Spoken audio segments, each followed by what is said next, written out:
Welcome, everyone, and thank you so much for tuning in. I am here at Breasia Productions, and we are in for a great show. I am going to be talking to Mr. Foretia about the STEM project. I'm looking forward to it. I hope you are too. Let's get started. Okay, guys, we are here to discuss a few things. Mr. Foretia has a lot going on. He is actually Dr.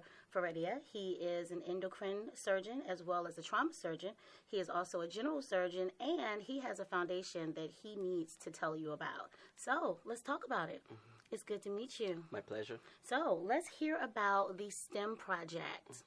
Well, the STEM project at our foundation was started because we looked at the country, looked at the educational system in the country, and realized that a lot of folks in the country are not pursuing, especially the young folks and young women, are not pursuing careers in STEM. STEM standing for science, technology, engineering, and mathematics. Okay. And when a country has a strategy to become an emerging economy, and at the same time, the educational system is not set up to be able to provide those folks who need the skills to develop the economy, we realize it's not feasible, and everybody realizes that.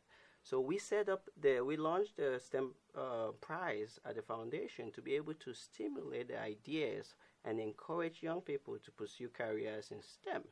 And we are focusing on young folks, young women especially, to be able to encourage them to pursue these careers. Okay, and when you say young women or young people in general, what ages are we talking about? And outside of the age, why women in particular? Well, the age that we're talking about is usually from 13 to 21 at this stage, because as you know, these ages are folks where they're in their prime, in their formative years. And these are the times when folks have not differentiated into what they want to do, and they are very much open to either pursuing the sciences or the arts, especially the way the Cameroonian system is. So we think that, and we know that these are people, these ages where they are more malleable, they are more open to trying new ideas. So we want to get them when they are very young, rather than when they are 40 and they've already gone into a particular track. So that's really the focus. The focus on women is also because, well, you know, if you train a woman, if you educate a woman, you educate a village, basically. So we want to encourage a lot of young women to pursue STEM careers in medicine, engineering, science, mathematics. We need that in order to grow our economy. Okay, that actually sounds really good. So have you had a lot of people try and get involved in the STEM project and, trying to move forward in technology? Since you have done this launch and trying to move forward, has there been a lot of... Yes, there's been a lot of interest in it and a lot of excitement, because the STEM prize, we are offering a whole package of about $5 million as award for the STEM prize. So we are going around the country. Our team in Cameroon is going around the country talking with young students about this project, because at the end of the day, these groups of students have to design projects and submit it in a very competitive process. And then at the end of the day, they have to stand up and defend their projects, projects that have the potential of changing their local communities in very substantive ways. By encouraging these entrepreneurial spirits, other people and other young students will realize that STEM is an area that they need to pursue. And at the same time, it would continue to encourage governments to change their educational policy. Because right now, most of the degrees that students get from our universities are in the arts. Right. And we cannot continue to grant degrees only in the arts. We need to substantially increase the number of degrees that are awarded for sciences. Most economies, emerging economies, do not become emerging economies without STEM. Right. China, Japan, all of them, Korea, Taiwan, they all became emergent by really investing in STEM. And it's high time, those of us in Cameroon, in Central Africa, in Africa in general, really take this to the forefront. Okay, so Cameroon and Central Africa are one of the focuses in terms of the area. What other areas are you extending the program to? Well, for right now, the focus is on the Central African region, because the Central African region in Africa is the least developed region. STEM education is much more strong in other regions in Africa. Countries like Rwanda have really taken STEM education and ICT to a very different level and a high level, and they are becoming the Silicon Valley in Africa, basically. Okay. So those areas are doing comparatively better than Central Africa. For now, Central Africa is the area that really needs most of the help, and that's why we are focusing right now for that. Okay.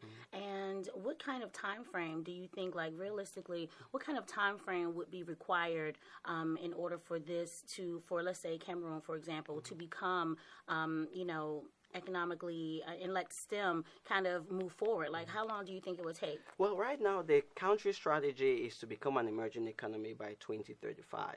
Okay. We don't think it's realistic. And the reason we don't think it's realistic is because the policies and the strategies that need to be put in place to make that happen, if you look at education by itself, hasn't been implemented at all or to any significant way. And that 2035 dream, I think for the most part is unrealistic.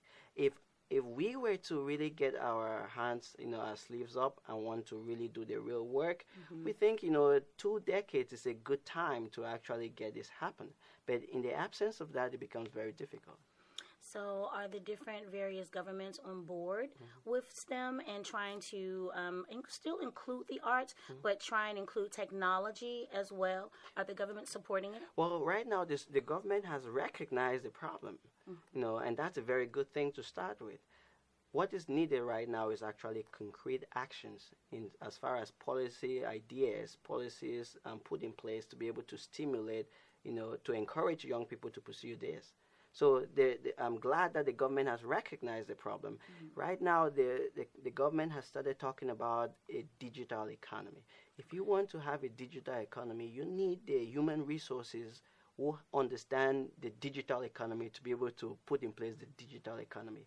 As of this moment, we don't have that human resource base to be able to understand this. And we hope that by launching the STEM Prize, it would encourage not just the students, but policy as a whole within these countries in the CEMAC region to pursue this aggressively.